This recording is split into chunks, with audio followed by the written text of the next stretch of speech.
And for any other, I was going to say young people, because you're young people. So I was going to say, you know, for any other young people out there that are struggling, and they're not quite sure what to do, or there's a parent or a loved one that you know isn't quite sure what to do. What advice would you give to any person? I think the one thing I remember when I moved out of here into a dry house, I had a call. My family's riddled with alcoholism, but it's also got a few in recovery here and there. And I had a call from a godfather who's sober, and he's just said this one thing. He said, "You will still have fun." And you know, it's hard to accept. It's painful agony to accept that you're done at such a young age. But when you're done, and best believe it doesn't matter how old you are. If you're done and you carry on, this disease will get you. It really will. It's killer to anybody. I've known more 18-year-olds go than I have older adults in my life. But it's there for anyone. You're never too young. As much as your head, my head used to say, like, you're too young. You're too young.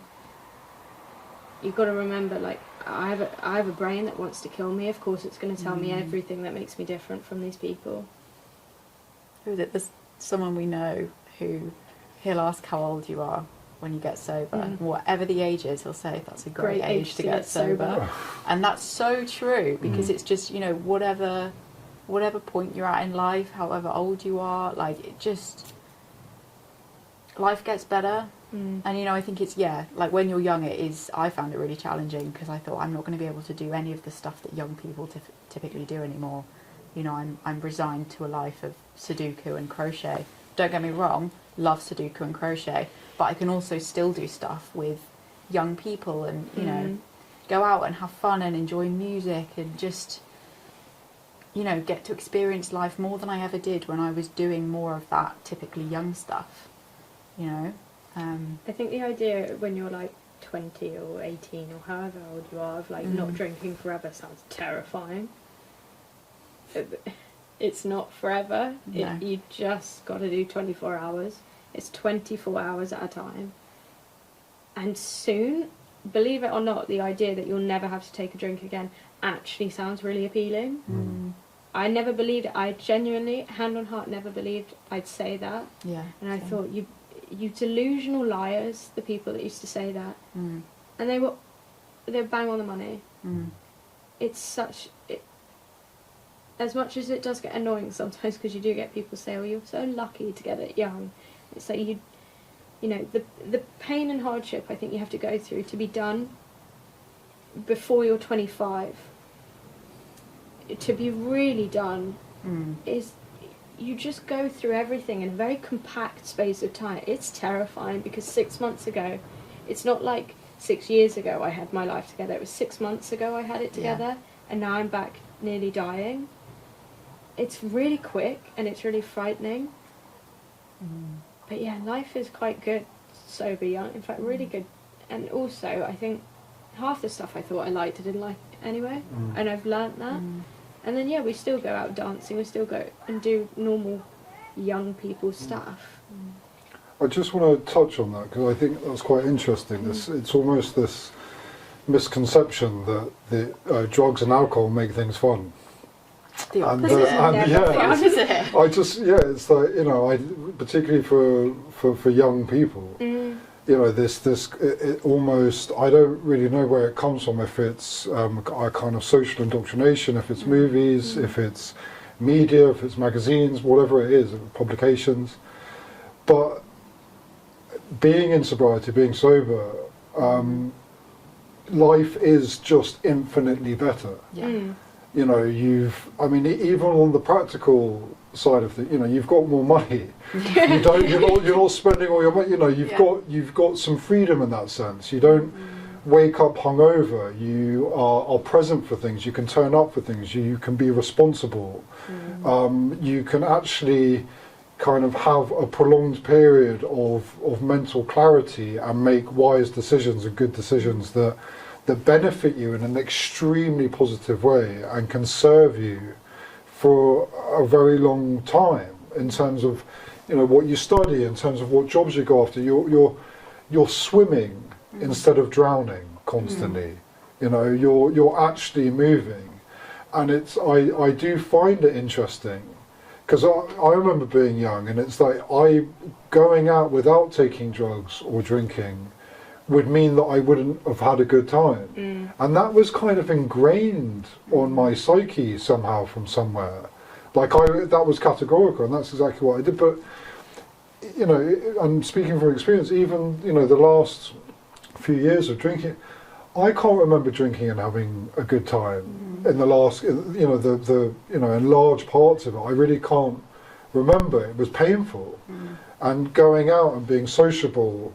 Often the drugs and the drink is what the night became about, and that's kind of what the principal purpose was. It wasn't necessarily about having fun with your friends. It wasn't necessarily about laughing or having a really good time. It was solely about taking drugs and drinking, and where I can get more when I needed more.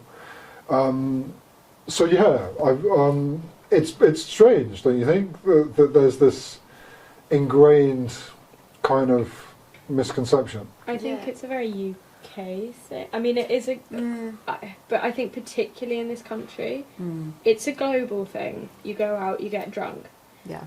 But my God, we go hard. And the UK, it's very normal to drink very young. Because I look at people around me and I think, like, my cousin's kids or something are like 12 or 13. I think at 12 or 13 I was in a field drinking.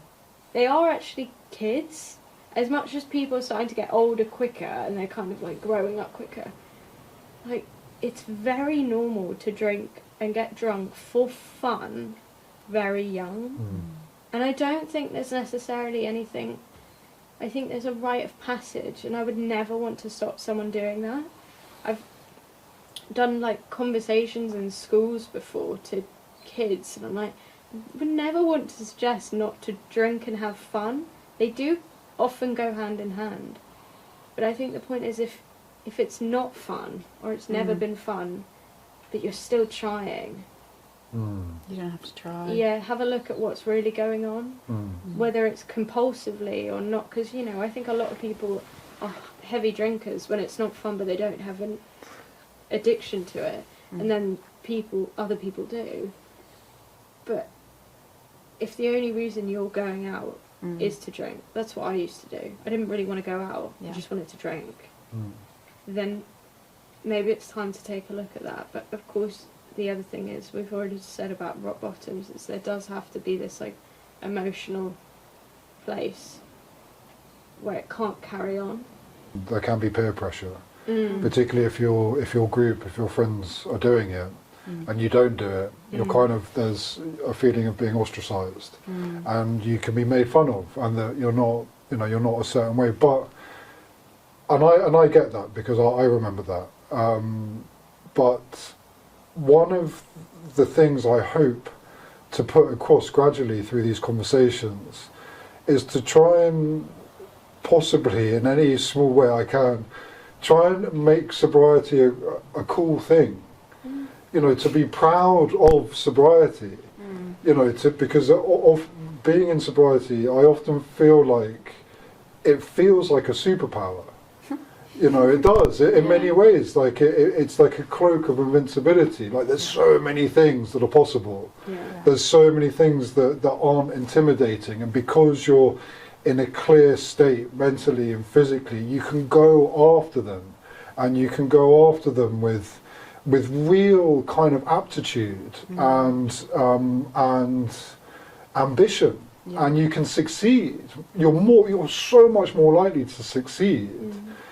And those are cool things, in my opinion. You know, like, to go and achieve something, to pursue something that you're passionate, to be even able to identify something that you might be passionate about. Even as a kid, I remember that those were attributes of other people that I saw that I really respected. And I was often very hard on myself for not being that way. I took it as a real kind of personal knock. And I think, as we were talking about earlier, the shame. And it's very sad because it's often the behaviour can impact you in that sense that maybe you don't turn up for the exam and you don't take the exam, and then that knocks on into maybe you didn't get that thing that you wanted. And those small little moments, those small little periods in life that could maybe be directly attributed to drinking and taking drugs because you just weren't there, you're recovering from that behaviour, that it can give you shame.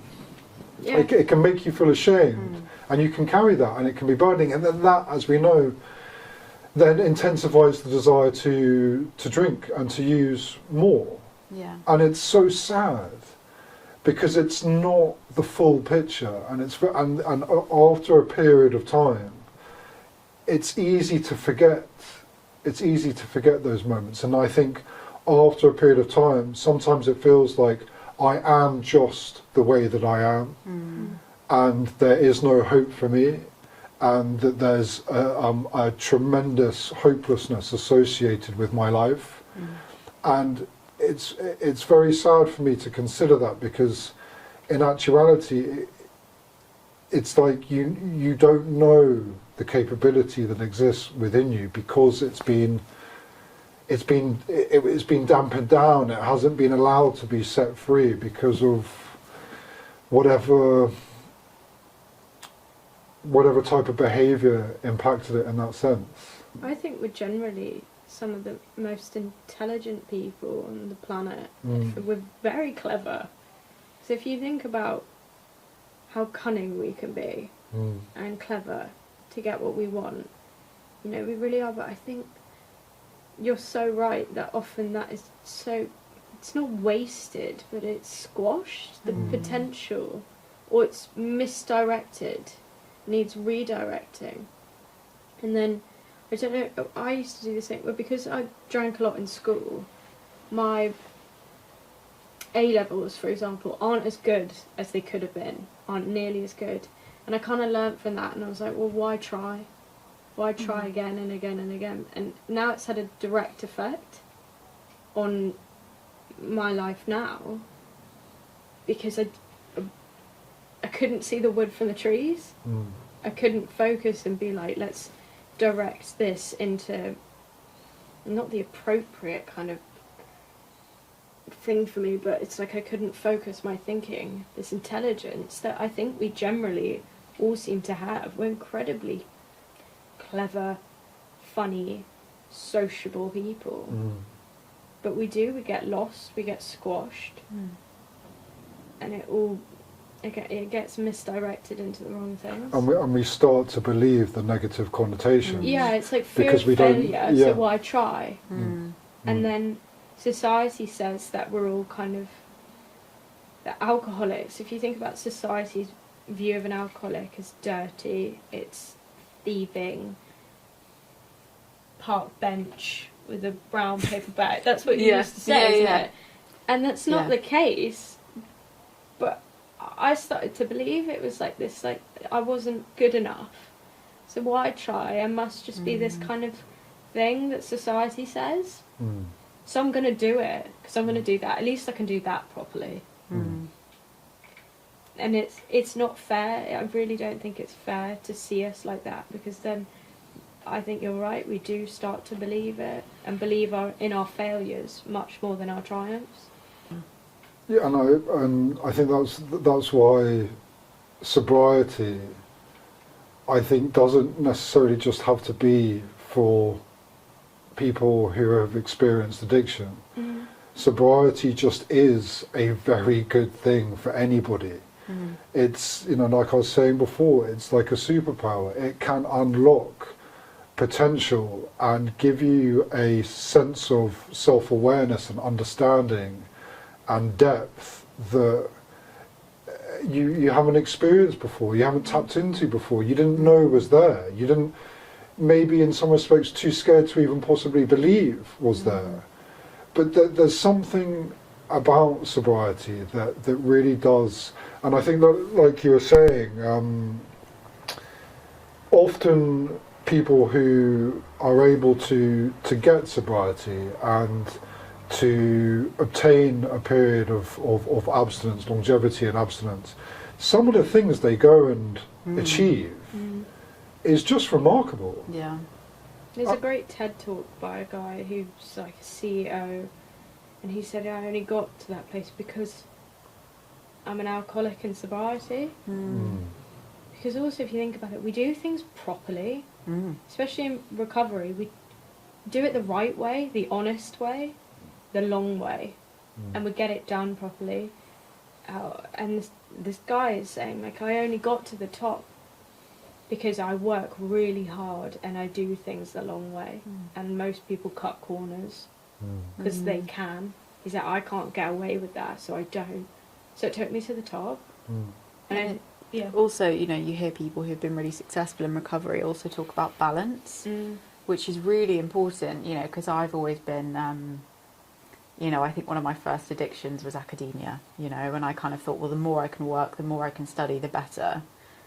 And, you know, now I'm back at university for the third time, and it's going better this time, but I'm having so much more of a balance between actually, like, yes, I really want to do well and I want to work really hard, but I also need time to just kind of check in with myself and spend time with friends. And, you know, I think we can be very all or nothing people, and, you know, we can get addicted to different things, and, you know, some healthier than others, but, you know, it's about finding balance and just kind of learning when to just take your foot off the pedal. Yeah. Off the ball. Off the ball. Yeah, is important. And both of you being 2 years sober, and you've both kind of had a similar journey in sobriety, it sounds. How, looking back, how would you describe yourselves today? What would you say has changed? Everything. Yeah. I think maybe we should describe each other. I can't, yeah. Because... I mean, I think we watched each other, so me and Dolly met on my first day of treatment. Yeah. So we've kind of watched each other go through recovery. So maybe I think we do each other, because I think that might be easier. Yeah. They always say we don't see the change in ourselves, but everybody else does. Yeah, other people will. Yeah, the mirror. But I think with you were this very, like, stubborn and closed off. I don't know what the right word is. Like, you were evil to yourself. And it kind of came out on other people. And now I watch you, like, do nice things for yourself. And if you love someone, you absolutely love them. And you're starting to kind of show it, if you see what I mean. Like, you'll say it. Vulnerable, I think. You've learnt vulnerability. And that is from someone who you wouldn't know anything that was going on in there. She'd just keep it. You could see it, but she wouldn't say it. And now you do. Even if it takes you a while, It usually takes a bit of prodding. Yeah. But yeah. To be vulnerable. Yeah. I think with you, like, I remember just like an anxious little lamb, like just quivering at everything, you know. I really felt for you, you know, the number of evenings I've just had to sit and hold your hand. And, you know, now, like you always say, you can get the bus on your own, and, you know, you're an independent woman, and that's pretty darn cool. Whoa. And yeah, I think as much as we've had similar journeys, we're very different people. Yeah. We were, I think, the kind of opposite drink and druggers and all of this. Yeah. Used them very differently and came in very different spaces. But our journeys have been next to each other the entire Parallel. time. Yeah.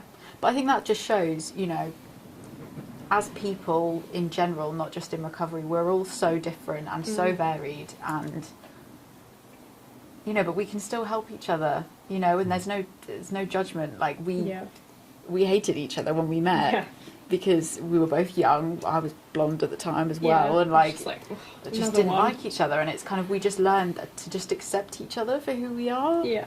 And you were one of the first people, I think, who really, I was like, she kind of cares, and I'm not terrified by that. You get that. It's sobriety, and you don't get that anywhere else. No. You really don't. I tell you what, I feel really glad to be an alcoholic because I get the connections that I get. I wouldn't get that if I wasn't. I don't think normal people do. Not that there's normal, but you know what I mean. Well, yeah, the sense of community is a big part of. I think it's paramount. Yeah. Yeah.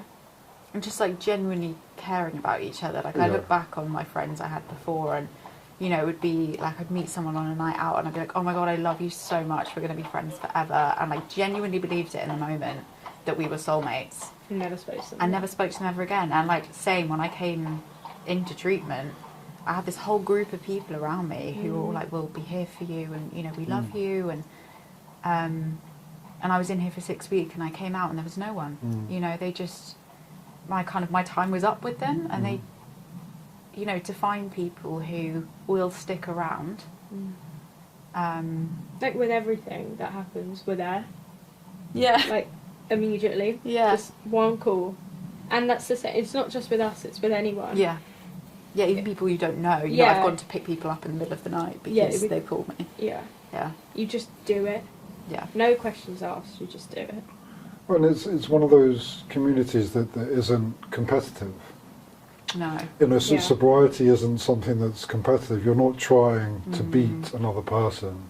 It's actually polar opposite. The whole foundation of it is that you're there to help another person, because it's that sense of empathy and understanding in what a person's going through, because it's something that you yourself in some form or another have gone through also. And so it's almost like you're compelled, but it's even beyond that. It's just that's what it kind of offers, sobriety and being in a community of sobriety. You're around people that really care because they know how bad it can get. And so there's a lot of emphasis placed upon that. And but I think you mentioned earlier that, the non-judgment. You're with people that have heard and experienced and seen the worst thing you could possibly conjure up. Believe me, they've seen it and done it on some level. And so there's no shame in that sense. You don't need to feel you don't need to feel ashamed of who you are or what you've done, but you can actually go to a place and feel welcomed and understood and accepted and a part of. I've seen like friends drink, and even then, like a friend of ours a few months ago, she came somewhere drunk, and it was and she kept saying sorry. It was just like, we've done this, really. You don't don't say sorry. Like, sorry is not the word. There isn't shame around this. Like, as much as I don't recommend it, you never have to say sorry to us. Like, that is not the word for anything you've done, because we've done it. We've done it. And again, it's nice because then they can't blag you either. It's like, well, we've done that too, so, just see it in their eyes, you just know. Yeah. Yeah, it doesn't work. It was one of the things I heard about Gladstones, is that a lot of the support workers and some of the therapists are in recovery themselves. And when people enter into Gladstones, they can be quite difficult. And they can, it's hard. And sometimes when you are trying to blag, it's quite in a sense, it's quite reassuring because they've seen it and they can pick up the signs. And so those types of behaviours that you might have maybe normally got away with Yeah. are kind of seen and known for what they are, and you kind of learn to adjust. That was one of the things I found so frustrating about treatment, because I thought I was this kind of master manipulator and, you know, poor me. And I just had this this group of people around me who'd just sit and be like, I'm not buying that, you know? No. And at the time, it was so frustrating. But looking back, that was a turning point, was having someone kind of just call me out and be like, you know, you don't have to lie. Like, I can see you. And you don't. Yeah, it's just, yeah. Yeah. Irene gives it 2 straight. And Gary knows. Yeah. But it's that kind of tough love, you Yeah. know, that I think is, when you're receiving it, can be really difficult, but is what most people need. It's so necessary, isn't it? Yeah. It's like you can't coddle. No. an And we've had to do alcoholic. it for each other, you know. Yeah. We've heard each other say some things and we've been like, Just come on. Really? Because it will just enable their own. Yeah, and That's again, like so coming back to important. dry houses, that's part of why that's so important, because you are around people who can see through you. Well, like, people call you out there as well. If you're like late every night of the week, because Yeah. sometimes there's curfews. We've done that a few times. I've been sat down in the living room by another one of the Yeah. housemates being like, where were you? Like, this isn't okay. Because you're putting the whole house in jeopardy here. And we've had to, like, actually then, oh my god, I have to think of other people. Like, shock, horror. But for us, that doesn't come first. So sometimes you kind of need it, like, poked into you. And then you get the perspective and you're like, oh, okay. Yeah. Actually, that's something I've noticed. If you're going about stages and time, empathy grows so much. I thought I was a sociopath when I was in here. I couldn't feel any. And now, I don't even like standing on a snail. Like, I feel a bit guilty. So, let alone, you know, all the other stuff. I can feel it, and I can feel it for them. Yeah.